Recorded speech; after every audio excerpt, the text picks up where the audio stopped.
Rahbar o'rinbosari Qilichbek salomon.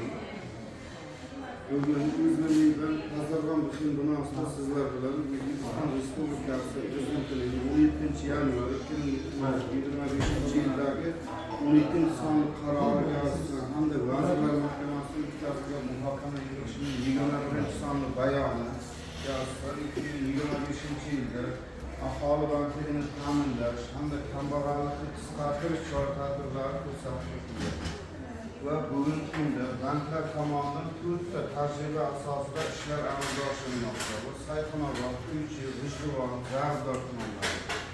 Shundan Uychi tuman tajribalarida O'zmilliy bank Nazarban Bixin tomonidan har oyda 3 marotaba aholi va tadbirkorlar bilan uchrashuvlar o'tkazilmoqda. Bunda aholi tadbirkorlar xizmat berish orqali aholi bandligini ta'minlash va yangi ish o'rinlari yaratish uchun bank tomonidan imtiyozli bank kreditlari ajratilmoqda. Sayxunobod tajribasi asosida biriktirilgan qo'shimcha muddatlarda 480 ta, har bir mahallada 40 tadan mikro-loyihalar amalga oshirildi. Kamida 876 nafar yangi ish o'rni yaratildi.